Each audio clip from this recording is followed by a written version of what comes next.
लोग एतराज़ करते हैं मुक़द्दस कलाम के ऊपर। बदअक़ीदे बेवकूफ़ लोग कुरान अज़ीम की आयत करीमा निकालने के ऊपर एतराज़ करते हैं। मैं बताऊं क्या कुरान ऐसे ही नाजिल हुआ था? क्या किताबी शक्ल में हमारे पास नाजिल हुआ था? और कुरान कैसे कैसे हम तक पहुंचा है, कितने दिनों में हम तक पहुंचा है, किन किन सहाबा के जरिए हम तक पहुंचा है। बस ये चंद बातें सुने। और कुरान नाजिल कैसे हुआ है, सबसे पहले कुरान कहां पर नाजिल हुआ है, बस ये चंद अहम बातें। अल्लाह ने फरमाया कि लौ अंज़लना हाज़ल कुरआन अला जबलिन लरअयतहु खाशिअन मुतसद्दिअन मिन खशियतिल्लाह। अल्लाह फरमाता है कि अगर हम इस कुरान को किसी पहाड़ पर नाजिल कर देते तो वो पहाड़ भी खशियत इलाही से रेजा रेजा हो जाता। लेकिन कुरान कहाँ नाजिल हुआ? मुहम्मदुर रसूलुल्लाह के क़ल्बे अतहर पर नाजिल हुआ। कुरान कहाँ नाजिल हुआ? हुजूर के क़ल्बे अतहर पर नाजिल हुआ। नाजिल कैसे हुआ? तो फिर सुने। हम सबकी माँ हजरत आयशा सिद्दीक़ा रज़ियल्लाहु ताला अन्हा फरमाती हैं, कहती हैं कि पहले हुजूर अलैहिस्सलातु वत्तस्लीम को सच्चे ख्वाब नजर आते थे। सरकार नींद में होते थे, ख्वाब नजर आते थे सरकार को। फरमाती हैं कि सरकार नींद से सुबह को बेदार होते थे, फिर इस ख्वाब की ताबीर करते थे और वो ख्वाब सुबह को जाहिर हो जाता था। आगे फरमाती हैं कि वक्त गुजरता गया, हुजूर अलैहिस्सलातु वत्तस्लीम खलबत नशीन होने लगे, सरकार तन्हाइयों को पसंद करने लगे, अल्लाह के पैगंबर गारे हिरा में रहने लगे। कई कई रोज तक सरकार गारे हिरा में रहा करते, हत्ता के हुजूर खाने के लिए सामान लेकर के चले जाते। कई कई रोज तक वहां पर गारे हिरा में हुजूर अल्लाह की इबादत करते। और फिर सुने, इधर देखें, आप फरमाती हैं कि एक रोज अल्लाह के पैगंबर अलैहिस्सलातु वत्तस्लीम घर तशरीफ लेकर के आए और हुजूर ने आकर हुजूर ने फरमाया कि आज गारे हिरा के अंदर एक मामला ये पेश आया। सरकार ने फरमाया कि मेरे पास एक फरिश्ता आया जिसने आकर के मुझसे कहा कि इकरा पढ़िए, कहा इकरा पढ़िए। ये कुरान का सबसे पहला लफ्ज है। हो सकता है आपके दिमागों से ऊपर बात जा रही हो, लेकिन बहुत अहम बात है। क्या कहा कि इकरा पढ़िए, इसकी हल्की सी को कम कर दें आप। कहा इकरा पढ़िए। हुजूर ने फरमाया माँ अना बिकारी, मैं पढ़ने वाला नहीं हूँ। सरकार फरमाते हैं कि मुझको फरिश्ते ने इस तरीके से दबाया कि मुझको शिद्दत महसूस होने लगी। फरिश्ते ने फिर कहा इकरा पढ़िए। हुजूर ने फरमाया माँ अना मैं पढ़ने वाला नहीं हूँ। बदअकीदे इसका तर्जुमा करते हैं माज़ल्लाहि रब्बिल आलमीन कि हुजूर ने फरमाया कि मैं पढ़ा हुआ नहीं हूँ, ये इनका तर्जुमा गलत है। आका ने फरमाया कि माँ अना बिकारी, मैं पढ़ने वाला नहीं हूँ। सरकार फरमाते हैं कि मुझको तीसरी मर्तबा फिर फरिश्ते ने दबाया और दबा करके इस तरीके से मुझको शिद्दत जब महसूस हुई, फरिश्ते ने कहा इक़रा बिस्मि रब्बिकल लज़ी खलक़ खलक़ल इंसान मिन अलक। 5 आयतें करीमा पढ़ी शुरू की। कहा पढ़िए अपने उस रब के नाम से जिसने आपकी तख्लीक फरमाई। सुभान अल्लाह, सुभान अल्लाह। कहा पढ़िए उस रब के नाम से जिसने आपकी तख्लीक फरमाई है। सरकार फरमाते हैं मैंने फिर पढ़ा इक़रा बिस्मि रब्बिकल लज़ी खलक़ खलक़ल इंसान मिन अलक इक़रा व रब्बुकल अकरमुल लज़ी अल्लमा बिल कलम। हुजूर फरमाते हैं फिर मैंने पढ़ा। पहले सरकार ने क्यों नहीं पढ़ा? लफ्ज़ इक़रा पर ही क्यों नहीं पढ़ा? इसलिए ताकि कोई बदअकीदा अपने खोपड़ों के अंदर नापाक साजिश को ये नहीं कह दे, नापाक साजिश ला करके ये नहीं कह दे कि हुजूर के उस्ताद माज़ल्लाहि रब्बिल आलमीन जिब्राइल अलैहिस्सलाम है, अमा उनको हुजूर को तो अल्लाह ने पढ़ा करके भेजा है। जब कहा पढ़िए अपने उस रब के नाम से जिसने आपको पैदा किया है, तब हुजूर ने पढ़ा ताकि किसी को एतराज ना हो सके। और फिर आगे सुने, हुजूर ने ये आयत करीमा पढ़ी और सरकार अपने घर तशरीफ लेकर के आए। आका ने फरमाया आकर के हजरत खदीजतुल कुबरा से, हम सबकी माँ से आकर के फरमाया, कहा ज़म्मिलूनी या खुदैजा, ज़म्मिलूनी या खुदैजा, ज़म्मिलूनी या खुदैजा। सरकार ने फरमाया ए खुदैजा मुझे चादर दीजिए, मुझे सर्दी महसूस हो रही है। हजरत खुदैजा खदीजतुल कुबरा ने सरकार को चादर दी और सरकार ने चादर को अपने ऊपर ओढ़ा और ओढ़ करके फिर हुजूर ने फरमाया, कहा खुदैजा मुझे अपने नफ्स का खौफ हो रहा। इधर जहन करें, बहुत अच्छी जगह आपको लेकर के आने की कोशिश कर रहा हूँ। कुरान कहाँ से नाजिल हुआ? ये सबसे पहली आयत करीमा थी जो गारे हिरा में नाजिल हुई थी। सबसे पहले यह आयत करीमा गारे हिरा में नाजिल हुई। आकर के हुजूर ने फरमाया सर्दी महसूस हो रही है, मुझको चादर दीजिए। हजरत खतीजतुल कुबरा ने चादर दी। हुजूर ने फिर फरमाया कि मुझे अपने नफ्स का खौफ है। हजरत खतीजतुल कुबरा ने चंद अल्फाज कहे, इतने जामे और माने जो बुखारी शरीफ के अंदर लिखे हुए हैं। आप फरमाती हैं कल्ला वल्लाही मा युखज़ीकल्लाहु अबदा। आपने फरमाया ए मेरे शोहरे सरताज, आप फिक्र ना करें, आपका रब आपकी इज्जतों में कोई फर्क नहीं आने देगा। हजरत खतीजतुल कुबरा ने अर्ज किया, क्या कहा? तशफ़ी बख्श जुमले कहे जो बुखारी शरीफ के अंदर लिखे हुए हैं। क्या कहा? कहा कल्ला वल्लाही मा युखज़ीकल्लाहु अबदा।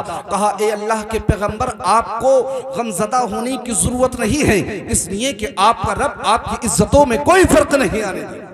और फिर पहला जुमला कहा, आपने कहा क्यों नहीं आने देगा, आपका रब आपकी इज्जतों में कोई फर्क। आपने अर्ज किया कि इन्नका ला तसिलुर रहीम। अर्ज करती हैं या रसूल अल्लाह, इसलिए कि आप लोगों के साथ सिला रहमी करते हैं। और फिर अर्ज करती हैं कि या रसूल अल्लाह, कहती हैं वतक़रिउल गैब। अर्ज करती हैं इसलिए नहीं आने देगा कि या रसूल अल्लाह, आप मेहमानों की मेहमान नवाजी करते हैं। उस वक्त में कोई मेहमान नवाजी नहीं करता था, उस वक्त में कोई किसी के साथ सिला रहमी नहीं करता था। और फिर अर्ज करती है वतक्सिबुल मादूम। अर्ज करती है या रसूल अल्लाह, जिसका कोई कफील नहीं होता है, जिसका कोई कमाने वाला नहीं होता है, आप उसके कफील बन जाते हैं। और फिर अर्ज करती है वतहमिलुल कल्ला। अर्ज करती है या रसूल अल्लाह, जिसका कोई बोझ उठाने वाला नहीं होता है, आप उसका बोझ उठाते हैं। सुभान अल्लाह। और फिर अर्ज करती है कि या रसूल अल्लाह, के मुसीबत ज़दा लोगों पर जो मुसीबत आती है वह तुईनु अला नवाइबिल हक। हक की राह में जब लोगों के ऊपर मुसीबतें आती हैं, आप उनके साथ में खड़े होते हैं। सुभान अल्लाह, सुभान आप उनके साथ में खड़े होते हैं। ये चंद जुमले कहे हजरत खतीजतुल कुबरा ने हुजूर की बारगाह में पेश किए। हुजूर ने फिर ये जुमले सुने तो सुकून मिल गया हुजूर को। और फिर हजरत खतीजतुल कुबरा सरकार को ले गई अपने चचाजाद भाई जनाबे वर्का बिन नौफल के पास। और ये कौन थे? ये इंजील के आलिम थे, ये किताब लिखते थे, आंखों से नाबीना हो चुके थे। अल्लाह ने इनको जितनी सलाहियत अता फरमाई थी, इनके पास ले गई। जाकर के कहा ए मेरे चचाजाद भाई, आप सुनिए इनका मामला क्या कह रहे हैं। हुजूर ने उनसे सारा मामला, सारा वाकया बयान किया। जनाबे वर्का बिन नौफल ने कहा आपको मुबारक हो, इसलिए कि ये वही फरिश्ता है जो हजरत मूसा कलीमुल्लाह के पास आया करता था। ये वही फरिश्ता है जो पिछले अंबिया के पास आया करता था। फिर आपने कहा मैं उस वक्त अगर जिंदा होता जिस वक्त आपकी कौम आपके ऊपर जुल्म करती, तो मैं आपके साथ में खड़ा हो जाता। हुजूर ने ताज्जुब भरे जुमलों में कहा क्या मेरी कौम मेरे ऊपर जुल्म करेगी? वर्का बिन नौफल ने कहा हाँ, इसलिए कि पिछले नबियों के ऊपर भी कौमों ने जुल्म किए हैं, आपके ऊपर भी जुल्म करेगी। चंद दिनों के बाद जनाबे वर्का बिन नौफल का इंतकाल हो गया, वही का नुज़ूल रुक गया। 3 साल के बाद फिर वही नाजिल हुई। कुरान अजीम कितने दिनों में नाजिल हुआ दुनिया के अंदर? 23 साल में। कितने साल में? जो इस वक्फे वही का जो वक्फा था, इसको लगा करके 23 साल में नाजिल हुआ। जोर से बताएं कितने साल में नाजिल हुआ? 23 साल। कितने साल में? आगे से पीछे तक कितने साल में नाजिल हुआ? कुरान अजीम 23 साल में नाजिल हुआ दुनिया के ऊपर। और फिर एक मर्तबा जो नाजिल हुआ वो लोहे महफूज पर नाजिल हुआ, जिसके बारे में अल्लाह ने फरमाया कि इन्ना अंज़लनाहु फी लैलतिल क़द्र, कि हमने कुरान को लोहे महफूज पर नाजिल किया है। अब दुनिया के अंदर 23 साल में क्यों नाजिल हुआ? ये भी है नहीं है। अल्लाह चाहता तो एक मर्तबा नाजिल फरमा देता, उसके लिए कोई मुश्किल नहीं है। वो कुन कहता है फयकून हो जाता है। लेकिन 23 साल में क्यों नाजिल किया? अब सुने, मैं नहीं, अल्लाह का कुरान फरमाता है। रब फरमाता है कि वक़ालल्लज़ीना कफ़रू लौला नुज़्ज़िला अलैहिल कुरआनु जुमलतन वाहिदा कज़ालिका लिनुसब्बित बिही फुआदक वरत्तलनाहु तरतीला। कुफ़ार ने एतराज़ किया, कहा कि कुरान एक मर्तबा नाजिल क्यों नहीं हुआ? अल्लाह ने जवाब दिया कज़ालिका लिनुसब्बित बिही फुआदक वरत्तलनाहु तरतीला। इसलिए कि एक मर्तबा इसलिए नाजिल नहीं किया ताकि थोड़ा थोड़ा करके तुम्हारे दिलों को मजबूत कर दे, और हम कुरान को ठहर ठहर करके पढ़ते हैं। और फिर उलमा इसकी तशरीह में लिखते हैं, मुफस्सिरीन लिखते हैं, बहुत सारी वजूहात हैं, अगर बयान की जाए तो सारी रात गुजर जाएगी, लेकिन चंद वजूहात सुनिए। मुफस्सिरीन लिखते हैं उसकी एक वजह यह है कि अरब का जो मुआशरा था वो जाहिल मुआशरा था, वहां पर जुल्म सितम थे, वहां पर कोई कानून नहीं था, पिछले अंबिया इकराम की तालीमात में रद्दो बदल कर दिया गया था। अगर उनके ऊपर एक साथ कुरान नाजिल कर दिया जाता तो उनके लिए मुश्किल हो जाता कुरान पर अमल करना, इसीलिए जरूरत के मुताबिक थोड़ा थोड़ा नाजिल होता रहा। कभी जो है शराब की हुर्मत पर नाजिल हुआ, कभी जो है माँ बाप के हुक्म पर नाजिल हुआ, कभी हुजूर की ताजीम पर नाजिल हुआ, कभी जिना की हुर्मत पर नाजिल हुआ, कभी चोरी की हुर्मत पर अल्लाह के कुरान की आयतें करीमा नाजिल हुई।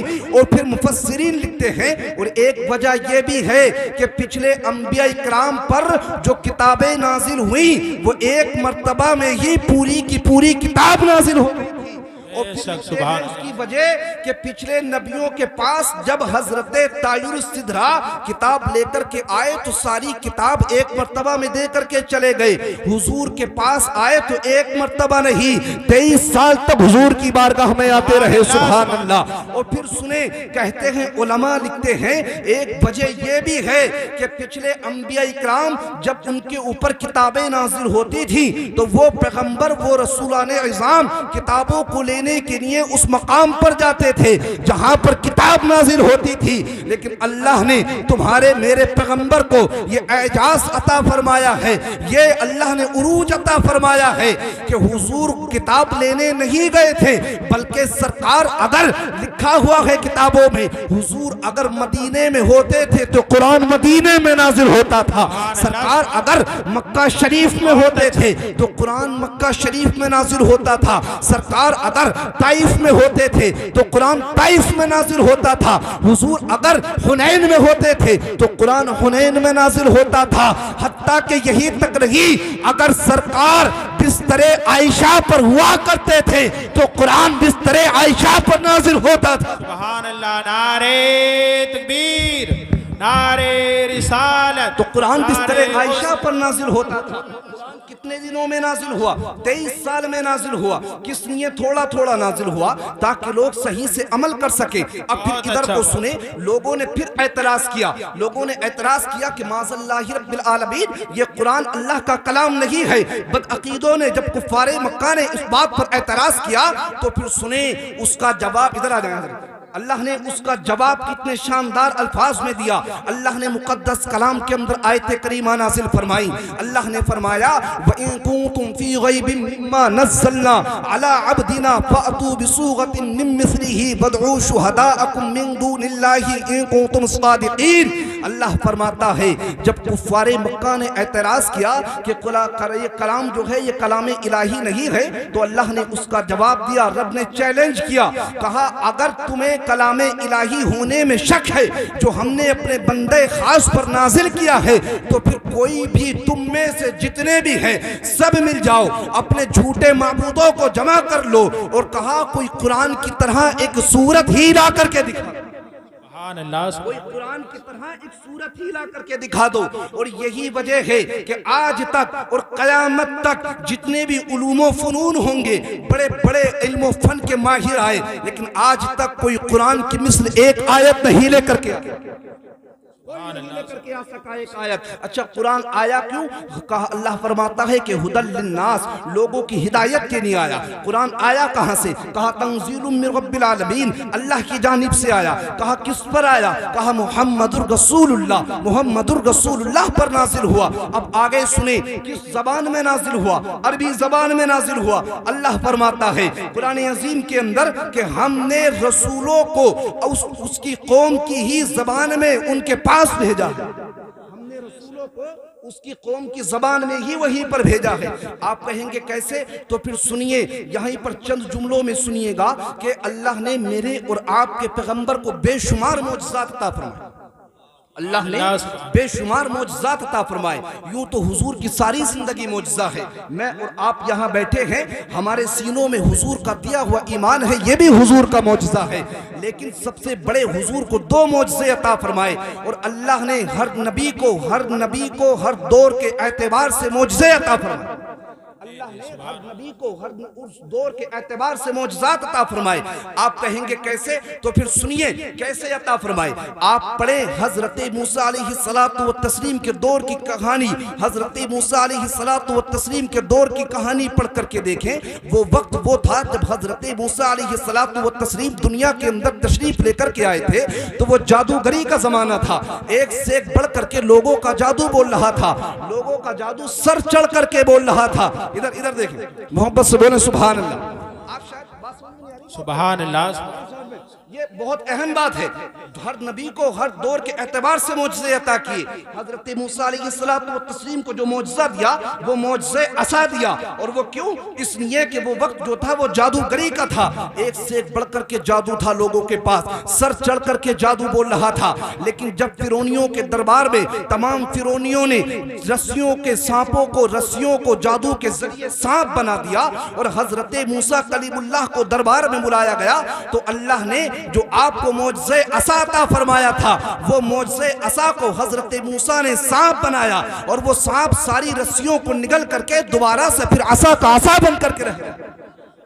आगे सुने, जब हजरत यूसुफ अलैहिस्सलातु व तस्लीम दुनिया के अंदर तशरीफ लेकर के आए, तो वो वक्त हुस्न का था, एक से एक बड़ा हसीन था। मिस्र के अंदर लोगों के हुस्न के चराग जल रहे थे। अल्लाह ने हजरत यूसुफ अलैहिस्सलातु व तस्लीम को हुस्न का वो कमाल अता फरमाया कि जो लोग अपने हुस्न पर फख्र कर रहे थे, जब हजरत यूसुफ को देखा तो वो भी अपनी उंगलियां काटते हुए नजर आ रहे थे। और आगे चले, जब हजरत ईसा अलैहिस्सलातु व तस्लीम दुनिया के अंदर तशरीफ लेकर के आए, तो वो तिब का जमाना था। एक से एक बड़ा तबीब, एक से एक बड़ा हकीम। लोगों ने हर मर्ज की दवा का इलाज तलाश कर लिया था। 3 मर्जों की दवा का इलाज किसी के पास नहीं था। एक तो कोई मादरजात अंधे को आंखें नहीं दे सकता था, दूसरा कोई कोड़ी को शिफा नहीं दे सकता था, तीसरा कोई लोगों के पास मौत का इलाज नहीं था। अल्लाह ने अपने पैगंबर हजरत ईसा अलैहिस्सलातु व तस्लीम को ये कमालात अता फरमाए कि आप किसी मादरजात अंधे की आंखों पर हाथ फेरते, अल्लाह उसको आंखें अता फरमा देता। आप किसी कोड़ी के ऊपर हाथ फेरते, अल्लाह उसको शिफा अता फरमा देता। आप मुर्दे को कुम बिइज़्निल्लाह कह करके ठोकर मारते, अल्लाह उसको जिंदगी अता फरमा देता। अब सुने, जब हुजूर दुनिया के अंदर तशरीफ लेकर के आए तो वो वक्त शायरी का था, वो वक्त अदीब का था। उस वक्त में एक से एक बड़ा अदीब, एक से एक बड़ा फसीह था। अरब के लोग अपने आप में बहुत बड़ा, अपने आप को अदीब समझते थे, फसीह समझते थे, बलीग समझते थे। अपने सामने किसी को कलाम करने की हिम्मत और जसारत नहीं देते थे। दूसरे लोगों को अजमी और गूंगा कहते थे। लेकिन जब अल्लाह ने कुरान नाजिल किया और अल्लाह ने उनको चैलेंज किया, कहा कि लाओ, ला करके दिखाओ कोई कुरान की मिस्ल एक सूरत ही ला करके दिखा दो, तो जो लोग अपने अदीब व फसीह होने पर फख्र कर रहे थे, वो भी अपने सरों को नीचे झुका करके यही कह रहे थे कि जिसको बरेली के कलंदर ने सरजमीन बरेली पर बैठ करके लिखा था कि या रसूल अल्लाह तेरे आगे यूं है तबे लचे फुसहा अरब के बड़े बड़े, कोई जाने के मुंह में ज़बान नहीं बल्कि जिस्म में जान। सुभान अल्लाह। और बहुत अच्छा भाई, बहुत। या रसूल अल्लाह जिंदाबाद, जिंदाबाद। और दूसरा मौजज़ा, जो बड़ा मौजज़ा, दूसरा मौजज़ा अल्लाह ने जो सबसे बड़े मौजज़े, पहला बड़ा मौजज़ा मौजज़े कुरान और ये क़यामत तक रहने वाला है। और फिर दूसरा मौजज़ा मौजज़े मेराज, ताकि कोई बदअक़ीदा ये ना कह सके कि साइंस तहतुस्सरा में पहुंच गई, साइंस चांद पर पहुंच गई। लोगों ने ये जांच लिया कि माँ के शिकम के अंदर क्या है। इसलिए अल्लाह ने उस वक्त के लोगों के घमंड को तोड़ने के लिए हुजूर को मौजज़े कुरान दिया था, और आज के लोगों को घमंड को तोड़ने के लिए और कयामत तक के लोगों के घमंड को तोड़ने के लिए हुजूर को मौजज़े मेराज अता फरमाया, ताकि कोई बदअक़ीदा ये ना कह सके कि साइंस तो चांद पर पहुंच गई, तुम्हारे पैगंबर कहां पहुंचे। इसीलिए अब से तकरीबन 1450 साल पहले अल्लाह ने अपने पैगंबर को मौजज़े मेराज दे करके ये बतला दिया कि जहां साइंस की सोच नहीं जा सकती है, उससे आगे मेरे पैगंबर के कदम जा चुके हैं। सुभान अल्लाह। नारे तकबीर, नारे रिसालत, नारे गौसियत, मसलके आला हजरत, जश्न दस्तार बंदी। अब सुने, आगे सुने फिर कुरान अजीम के ताल्लुक से। क्या कुरान अजीम, अच्छा फिर वक्त गुजरता गया, हुजूर अलैहिस्सलातु व तस्लीम दुनिया के अंदर से जाहिरी तौर पर तशरीफ ले गए। दुनिया से बज़ाहिर सरकार चले गए। अब सुने, हजरत अबू बकर सिद्दीक का जब दौरे खिलाफत आया, हजरत अबू बकर सिद्दीक को उन्हें पहले खलीफा है मुसलमानों के, आता है कि जब हजरत अबू बकर सिद्दीक का दौरे खिलाफत आया तो एक जंग हुई, जंगे यमामा। जंगे यमामा जिस किससे हुई? मुसैलमा कज़्ज़ाब से। इसने नबूवत का झूठा दावा किया था और इसने झूठा दावा तो हुजूर की ज़ाहिरी जिंदगी में ही कर दिया था। और जब इससे जंग हुई तो इस जालिम को कत्ल कर दिया गया। और फिर उस जंग के अंदर 700 ऐसे सहाबा शहीद हुए कि जो हाफिज़े कुरान थे। 700 ऐसे सहाबा शहीद हुए कि जो हाफिज़े कुरान थे। अब जब ऐसे सहाबा शहीद हुए, कुरान अभी एक जगह जमा नहीं हुआ है, अलग अलग मुतफर्रिकात सफ़हात पर है, सहीफों में है। हजरत उमर फारूक आज़म आए हजरत अबू बकर सिद्दीक की बारगाह में, आकर के बहुत अदब के साथ मशवरा दिया। कहा, खलीफतुल मुस्लिमीन, मेरा मशवरा यह है कि कुरान अजीम को जमा कर लिया जाए, इसलिए कि अगर कुरान अजीम को एक जगह जमा नहीं किया गया तो मुझे खौफ है कि कहीं कुरान हमसे दूर नहीं हो जाए। और ये खुलफाए राशिदीन को जो अल्लाह रब्बुल इज्जत ने उनको इस तरफ तलकीन की थी, मतलब अल्लाह रब्बुल इज्जत ने उनके जहन को इस तरफ किया कि तुम कुरान अजीम को जमा करो ताकि कुरान अजीम की सही से हिफाजत हो सके। अब आए हजरत अबू बकर सिद्दीक की बारगाह में, हजरत अबू बकर सिद्दीक ने फरमाया, कहा, जिस काम को हुजूर ने नहीं किया तो मैं कैसे कर सकता हूँ। लेकिन जब सहाबा का मशवरा हुआ तो फिर इस बात पर इत्तिफाक हुआ कि हाँ, कुरान अजीम को जमा कर लिया जाए। अब जब कुरान अजीम को जमा करने की कोशिशें की गई, हजरत ज़ैद बिन साबित, ये कातिब वही हैं, और भी बहुत सारे सहाबा कातिब वही हैं। हजरत ज़ैद बिन साबित को हजरत अबू बकर सिद्दीक ने बुलाया और बुला करके कहा, तुम जहां जहां भी कुरान अजीम है, जिन जिन के पास भी कुरान अजीम है, उन सब से सारा का सारा कुरान इकट्ठा करो। हजरत ज़ैद बिन साबित कहते हैं मेरे लिए कुरान अजीम को जमा करना बहुत मुश्किल था, हत्ता की किताबों में जुमले लिखे हैं। आप फरमाते हैं कि अगर पहाड़ों में से किसी पहाड़ को एक जगह से दूसरी जगह पर मुंतकिल करने के लिए मुझसे कहा जाता तो वो मेरे लिए आसान हो जाता, लेकिन कुरान को जमा करना मेरे लिए आसान नहीं था।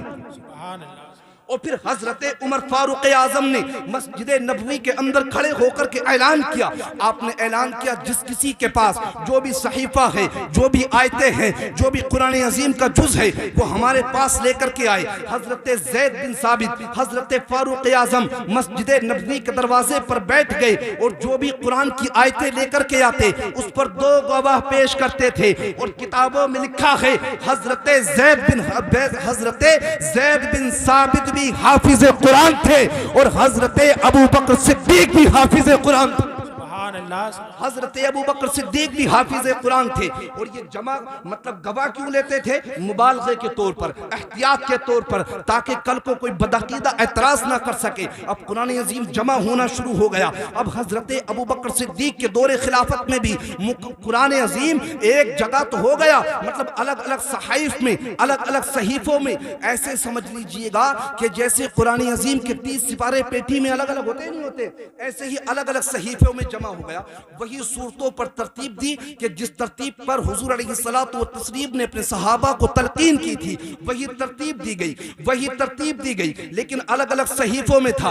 वक्त गुजरता गया, वक्त आया हजरत उस्मान गनी का। जब दौरे खिलाफत आई तो उस वक्त में लोगों के अंदर इंतशार हो गया, मुसलमानों में इख्तिलाफ पड़ गया, क्योंकि इब्तदाए इस्लाम में कुरान अजीम को अलग अलग लुगात पर पढ़ने की इजाजत थी, इसलिए कि उस वक्त के एतबार से इजाजत दे दी गई थी। लेकिन जब इख्तिलाफ हुआ कि ये उस लुगत पर पढ़ रहे हैं, ये उस लुगत पर पढ़ रहे हैं, ये उस लुगत पर पढ़ रहे हैं, तो हजरत उस्मान गनी ने सारे के सारे लोगों को जमा किया और आपने ऐलान किया कि कुरान अजीम सिर्फ लुगत कुरैश पर ही पढ़ा जाया करे, इसलिए कि सबसे अफजल जो लुगत है वो लुगत कुरैश ही है। और फिर आपने फरमाया कि इसलिए कि कुरान जो नाजिल हुआ है वो लुगत कुरैश पर ही नाजिल हुआ है। फिर हजरत उस्मान गनी ने जो अलग अलग सहीफे थे उन सबको एक किताबी शक्ल दी, किताबी शक्ल कहां से मिली?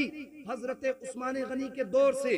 और फिर तरतीब वही थी सूरतों की, रुकुओं की, आयत करीमा की वही तरतीब थी। अब फिर यहां से सुने, कोई बदअकीदा ये एतराज कर सकता है, जो किसी बेवकूफ और अहमक ने एतराज किया था कि माज़अल्लाहि रब्बिल आलमीन के कुरान अजीम होने में तो शक नहीं है, लेकिन ये किताब तो सहाबा ने जमा की है। हो सकता है कोई बदअकीदा एतराज कर दे कि भाई किताब होने में शक है, तो फिर सुने उस बदअकीदे के एतराज को बहुत आसानियत के साथ में देना। अल्लाह हर चीज का जानने वाला है। अल्लाह ने इस सवाल का जवाब अब से बरसों पहले दे दिया था। अल्लाह ने इस सवाल का जवाब पहले ही दे दिया था, इसलिए कि ताकि कल को कोई एतराज न कर सके। और अल्लाह ने पहले ही सूरे बकरा के अंदर, आप कुरान खोलेंगे तो सबसे पहले आप यही पढ़ेंगे कि ज़ालिकल किताबु ला रैब फीह। ये नहीं कहा कि ज़ालिकल कुरानु ला रैब फीह, ये कहा कि ज़ालिकल किताबु ला रैब फीह। ये वो किताब है जिसमें कोई शक ही नहीं। न कुरान के कुरान होने में शक है, न कुरान के किताब होने में शक है। और एक जुमला और सुने, आप हजरत यहाँ सब उलमा इकराम तशरीफ फरमा है, आप किताबें पढ़ते हैं, आप किताबें पढ़ते हैं, हर किताब के शुरू में लिखा होता है कि अगर इस किताब के अंदर आप कोई गलती देखें तो हमसे कांटेक्ट करें, इस किताब के अंदर कोई खामी देखें तो हमसे कांटेक्ट करें। लेकिन अल्लाह की कसम, ये वाहिद किताब ऐसी है कि जिसका पहला हर्फ पढ़ेंगे आप सूरे बकरा के अंदर, जब पहली आयत पढ़ेंगे तो यही पढ़ेंगे, ज़ालिकल किताबु ला रैब फीह, ज़ालिकल किताबु ला रैब फीह, ज़ालिकल किताबु ला रैब फीह। ये वो किताब है जिसमें कोई शक ही नहीं। और फिर एक चीज और देखें, आप दुनिया का जायजा लें, बहुत सारी किताबें हैं, बेशुमार किताबें हैं दुनिया के अंदर। कुछ किताबें ऐसी हैं जिनको डॉक्टर पढ़ते हैं, कुछ किताबें ऐसी हैं जिसको इंजीनियर पढ़ते हैं। पहनी है अमा है नहीं है, मोहब्बत से बोले सुभान अल्लाह। कुछ किताबें ऐसी हैं कि जिसको IPS पढ़ते हैं, कुछ किताबें ऐसी हैं कि जिसको शुअरा पढ़ते हैं, कुछ किताबें ऐसी हैं जिसको इंजीनियर पढ़ते हैं, जिसको छोटे पढ़ते हैं, कुछ किताबें ऐसी हैं जिसको बड़े पढ़ते हैं। लेकिन अल्लाह की कसम, ये वाहिद किताब ऐसी है कि जिसको डॉक्टर भी पढ़ते हैं, इंजीनियर भी पढ़ते हैं, कि जिसको बच्चे भी पढ़ते हैं, बड़े भी पढ़ते हैं, छोटे भी पढ़ते हैं, बड़े भी पढ़ते हैं। और जो अल्लाह के कुरान को पढ़ता है, अल्लाह उसकी जिंदगी को बदल दिया करता है। सुभान अल्लाह, अल्लाह उसकी जिंदगी को बदल देता है। अच्छा, एक बात और सुने, दुनिया की किताबें पढ़े तो आप एक किताब को एक मर्तबा पढ़ेंगे, दोबारा से पढ़ने को दिल नहीं करता। आप एक किताब का एक मर्तबा मुताला कर ले, आप सोचते हैं बस इसको तो पढ़ लिया। लेकिन ये कुरान अजीम का इतना बड़ा एजाज है कि आप इसको जितना पढ़ें इतना आपको लुत्फ आ जाएगा। और यही तक नहीं, आप इसके तर्जुमे को जानते हो, मफहूम मतालिब को जानते हो, तब भी आपको मजा आएगा। आप नहीं भी जानते हैं, अल्लाह अपने फजल से तब भी इसको आपको पढ़ने वाले को लुत्फ अता फरमा दे, तब भी इसके पढ़ने वाले को लुत्फ मिलता है। और फिर हुजूर फरमाते हैं, सरकार फरमाते हैं कि ये कुरान अल्लाह की लटकती हुई रस्सी है, जिसका एक सिरा अल्लाह के दस्ते कुदरत है और दूसरा सिरा बंदों के हाथ में। कुरान अल्लाह की लटकती हुई रस्सी है, जिसका एक सिरा का है अल्लाह के दस्ते कुदरत और दूसरा सिरा बंदों के हाथ में। और हुजूर ने फरमाया एक मौके पर, आका ने फरमाया कि मेरे सहाबा, मैं तुम्हारे दरमियान दो चीजें छोड़ करके जा रहा हूं, और उन दोनों चीजों को तुम अगर मजबूती से थामे रहोगे कभी भी गुमराह नहीं होगे। सहाबा ने अर्ज किया, या रसूलल्लाह वो चीजें कौन सी हैं? आका ने फरमाया, एक हाथ में अहले बैत को थामे रहना और दूसरे हाथ में कुरान को थामे रहना। तुम यहां भी कामयाब रहोगे, आखिरत में भी कामयाब रहोगे। और देखिए, ये कुरान अल्लाह का वो मुकद्दस कलाम है, इसको जब बंदा कुरान को पढ़ता है तो उसके पढ़ने वाले का दिल कलियों की तरह खिल जाता है। अमा ये वही मुकद्दस कलाम है कि हजरत, लोग कहते हैं कि करबला के अंदर हजरत इमाम हुसैन ने नेज़े की नोक पर कुरान सुनाकर के हक अदा किया। कहते नहीं कहते, करबला के अंदर नेज़े की नोक पर हजरत इमाम हुसैन ने कुरान अजीम सुनाकर के हक अदा कर दिया। डॉक्टर इकबाल कहते हैं, नादान इंसान हो तुमने कुरान अजीम से मरना सीखा है, काश कुरान से जीना सीख ले, आज कुरान से जीना सीख लेते। आप लिखते मतलब लोग कहते हैं कि करबला के अंदर हजरत इमाम हुसैन ने नेज़े की नोक पर कुरान सुनाकर के हक अदा कर दिया। बेशक हकीकत बात है, कोई शक नहीं है, कोई एतराज नहीं है, लेकिन कैसे किया हक अदा, कैसे किया, क्यों किया? आप बैकग्राउंड पढ़े उनका, आप उनके वालिदैन की हिस्ट्री पढ़े, आप उनके माता पिता की हिस्ट्री पढ़े, आप उनके वालिदैन की हिस्ट्री पढ़े। क्या हिस्ट्री है? अपनों ने, गैरों ने लिखा है कि हजरत हजरत अली जब कुरान पढ़ते थे, इतना कुरान पढ़ते, इतना कुरान पढ़ते कि आप घोड़े की जीन पर एक पांव रखते थे और घोड़े की दूसरी जीन पर पांव रखने से पहले पहले अल्लाह के कुरान की तिलावत कर लिया करते थे। हजरत फातिमा ज़हरा जब चक्की चलाती थी तब अल्लाह का कुरान पढ़ती थी। हजरत फातिमा ज़हरा जब काम काज करती थी तब अल्लाह के कुरान की तिलावत करती थी। मतलब पहले मदीने के अंदर हजरत अली ने कुरान पढ़ने का हक अदा किया था, हजरत फातिमा ज़हरा ने कुरान पढ़ने का हक अदा किया है। उसके बाद जाकर के करबला के अंदर नेज़े की नोक पर हजरत इमाम हुसैन ने कुरान सुना करके कुरान पढ़ने का हक अदा कर दिया। सुभान अल्लाह, सुभान अल्लाह। और देखे ये तो अल्लाह का वो मुकद्दस कलाम है कि जब बाप पढ़ता है, माँ पढ़ती है तो बेटा नेज़े की नोक पर कुरान सुनाता है, और अगर इसी कुरान को बहन पढ़ती है तो भाई मान लेकर के आ जाता है। मोहब्बत से बोले सुभान अल्लाह, और पीछे के भी बोले या रसूल अल्लाह। हम अल्लाह के कुरान की बातें चल रही हैं। जहां अल्लाह के कुरान पढ़ा जाता है वहां अल्लाह की रहमतों का खास नुज़ूल होता है। सुभान अल्लाह। पीछे तक बोले या रसूल अल्लाह, और मोहब्बत से सुभान अल्लाह। कैसे कहा ये कुरान जब बहन पढ़ती है तो भाई ईमान लेकर के आ जाता है। आप कहेंगे कैसे, तो फिर जरा सी बात को सुनिएगा। आप सुनिए कैसे।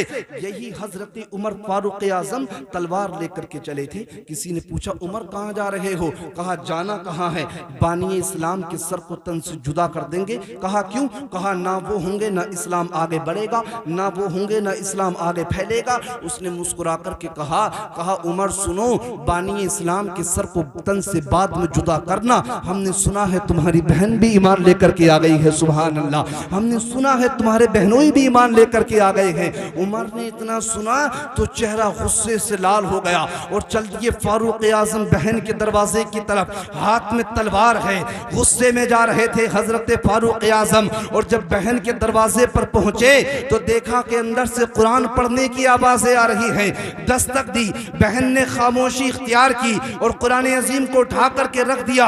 और जब दरवाजा खोला तो हजरत फारूक आजम ने बहन को मारना शुरू कर दिया, बहन को पीटना शुरू कर दिया। हत्ता के इतना मारा कि बहन के चेहरे से खून निकलने लगा, यहाँ कानों की बालियों से खून निकलने लगा। बहन तड़प करके जमीन पर गिरी और उठ करके कहने लगी, बोली सुन, अगर तू खत्ताब का बेटा है तो मैं भी खत्ताब की बेटी हूँ। अगर तू मारते मारते नहीं थक सकता तो मैं भी पिटते पिटते नहीं थक सकती। अगर तू नहीं थक सकता तो मैं भी नहीं थक सकती। हजरत फारूक आजम ने देखा कि अब तक जो बहन मेरे सामने बात नहीं कर सकती थी, अब तक जो बहन मेरे सामने बोल नहीं सकती थी, तो उस बहन के अंदर इतनी ताकतें कहां से आ गई, इतनी पावर कहां से आ गई कि वो बहन खड़े होकर के जवाब दे रही है। फिर हजरत उमर फारूक आजम ने कहा लाओ लेकर के आओ, क्या पढ़ रही थी, ला करके दिखाओ तो क्या पढ़ रही थी। हजरत फारूक आजम की बहन ने कहा वो कुरान है अल्लाह का मुकद्दस कलाम और तुम नापाक हो, कुरान को नापाक लोग नहीं छुआ करते हैं। कहा पहले गुस्ल करके आओ, गुस्ल करके आओगे फिर अल्लाह के कुरान की तिलावतें करना। हम मोहब्बत से बोले सुभान अल्लाह। कहा फिर अल्लाह के कुरान की तिलावतें करना। गए हजरत फारूक आजम कुरान, इधर गुस्ल कर रहे थे, गुस्ल करने के लिए गए, इधर उमर इब्न खत्ताब गुस्ल कर रहे थे, इधर बहन ने मुसल्ला बिछा दिया और बहन अल्लाह की बारगाह में दुआएं करने लगी, अर्ज करने लगी, रब्बे कायनात मेरे भाई के जिस्म से गंदगी को धोना, जिस्म की गंदगी को साफ करना, बज़ाहिर ये तो पानी का काम है, लेकिन दिल की गंदगी को साफ कर देना ये तेरी रहमतों का कमाल होगा। आता है इधर जब फारूक आजम गुस्ल करके आए और जब अल्लाह के कुरान को हाथ में लिया और जब पढ़ा कि ताहा मा अंज़लना अलैकल कुरान लितशक़ा, कि हमने ये कुरान इसलिए तो नाज़िल नहीं किया था कि लोग इससे मशक्क़तों में पड़ जाएं। आंखों में आंसू आ गए और आंखों में आंसू लेकर के चल दिए मुस्तफ़ा की जानिब और हुजूर की तरफ जाकर सरकार के कदमे मुस्तफ़ा को चिपट गए और चिपट करके अर्ज करने लगे, या रसूल अल्लाह इस उम्र की गुस्ताखियों को माफ कर दीजिए, कलमा पढ़ा करके मुसलमान कर लीजिए। या रसूल अल्लाह कलमा पढ़ा करके मुसलमान कर लीजिए। तो ये कुरान का एजाज है। वैसे तो एक दिन पहले हुजूर ने दुआ मांगी थी कि या तो उमर इब्न खत्ताब या फिर ये अबू जहल के बारे में, इन दोनों के बारे में दुआ मांगी थी, लेकिन ज्यादातर जो हजरत फारूक आजम की तरफ हुजूर की रग़बत थी, तो फरमाया ये कुरान को जब बहन पढ़ती है तो फिर भाई ईमान लेकर के आता है। इसीलिए बहनों की कदर किया करें। ये बहन वो मुकद्दस हस्तियां होती हैं कि जो माँ बाप के बाद अगर कोई जात दुआ देने वाली होती है तो बहनों की जात हुआ करती है। बहुत सारे लोगों को देखा कि हजरत बहनें घर पर आ जाएं तो चेहरों को बिगाड़ लेते हैं। वो तो मतलब बहनें साल में महीने 2 महीने में आ जाएं तो लोगों के चेहरों के रंग बदल जाते हैं। आप यकीन जाने जब माँ बाप नहीं होते हैं तो यही बहनें तुम्हारे हक में दुआएं करती हैं।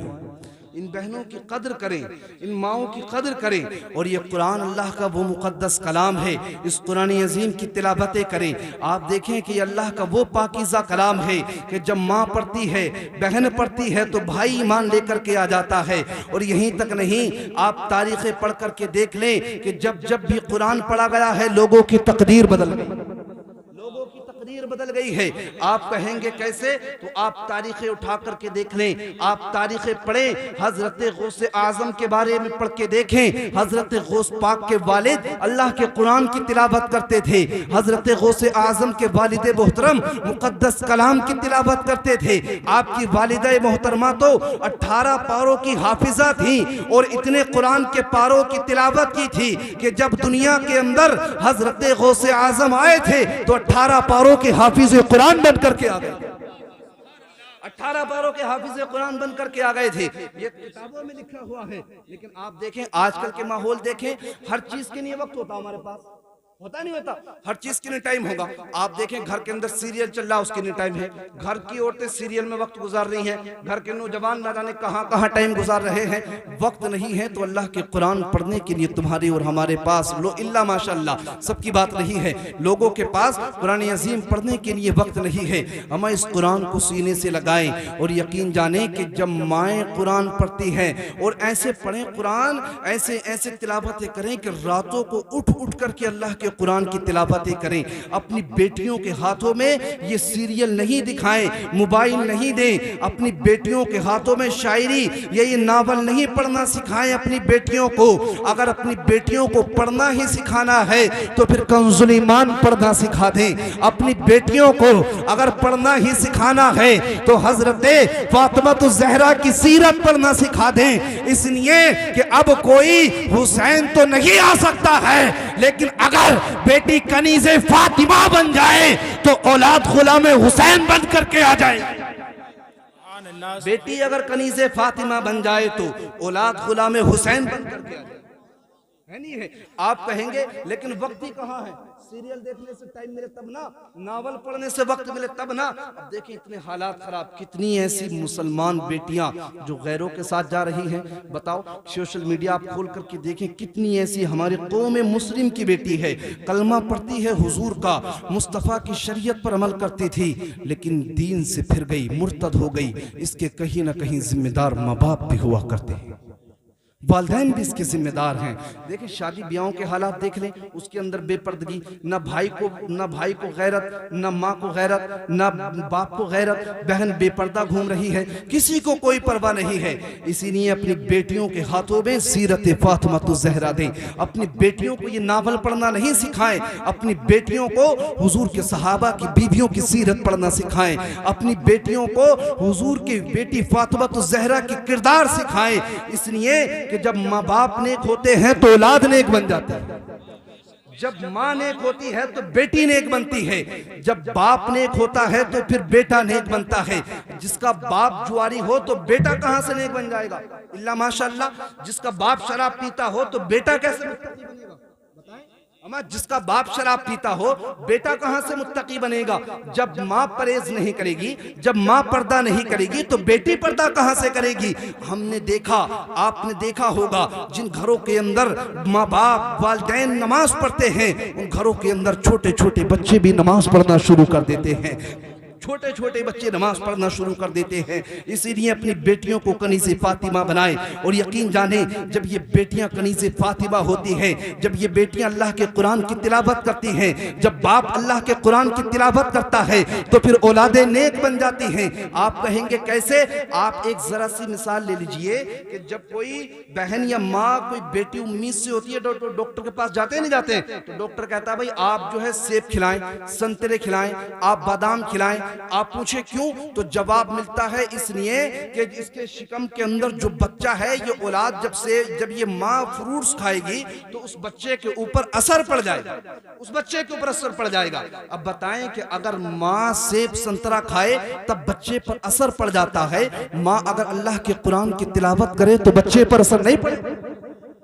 बाप अगर बंबई के होटल में बैठकर भी गुनाह करेगा तो उसका असर उसकी औलाद पर पड़ जाएगा।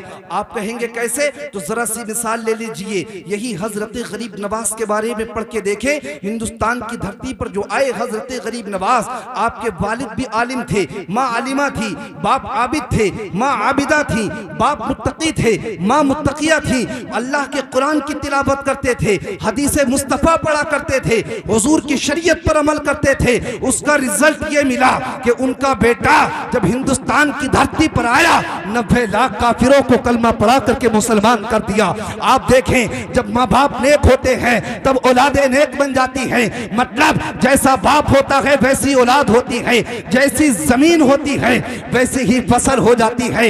ऐसा नहीं होता है कि आम के दरख्त पर कभी बबूल के कांटे निकल करके आ जाएं, या बबूल के दरख्त पर कभी कांटों की जगह सेब उग करके आ जाएं। अगर बाप नेक होता है तो बेटे नेक बन जाते हैं, माँ नेक होती है तो बेटियां नेक बन जाती हैं। और जब बाप कुरान पढ़ता है तो बेटा इबादत गुजार बन जाता है। और बाप जब होता है मुफक्किर आजम तो बेटा ताजुश शरिया बन जाता है। और बाप जब होता है कायद आजम तो बेटा ताजुश शरिया बनता है, जो जमाने को पैगाम दे जाता है कि लोगों अल्लाह के कुरान की तिलावतें करना।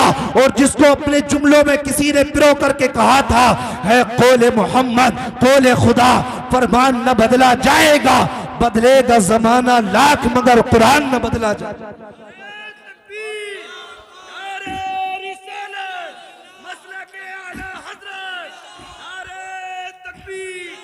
तो कुरान की हिफाजत करें। और ये जो हाफिज़ कुरान, बस आखिरी बात, ये जो हाफिज़ कुरान यहाँ से फारिग हो रहे हैं, क़यामत के दिन इनके किताबों में लिखा है, इनके और इनके माँ बाप को ऐसे जोड़े पहनाए जाएंगे कि लोग देखेंगे तो देखते हुए रह जाएंगे, देखते हुए रह जाएंगे।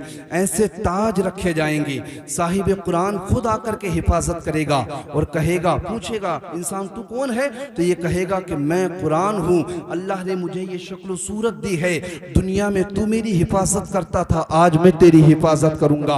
और ऐसा लिबास पहनाया जाएगा कि लोग देख करके ताहैरत भरी निगाहों से देखेंगे और पूछेंगे कि ये लोग कौन हैं? आवाज़ आएगी, ये लोग वो हैं, इन्होंने दुनिया के अंदर अपने बेटों को हाफिज कुरान बनाया था, अल्लाह ने उसका बदला ये दिया है कि आखिरत में इनके मकामात को बुलंदियां अता फरमा दी है।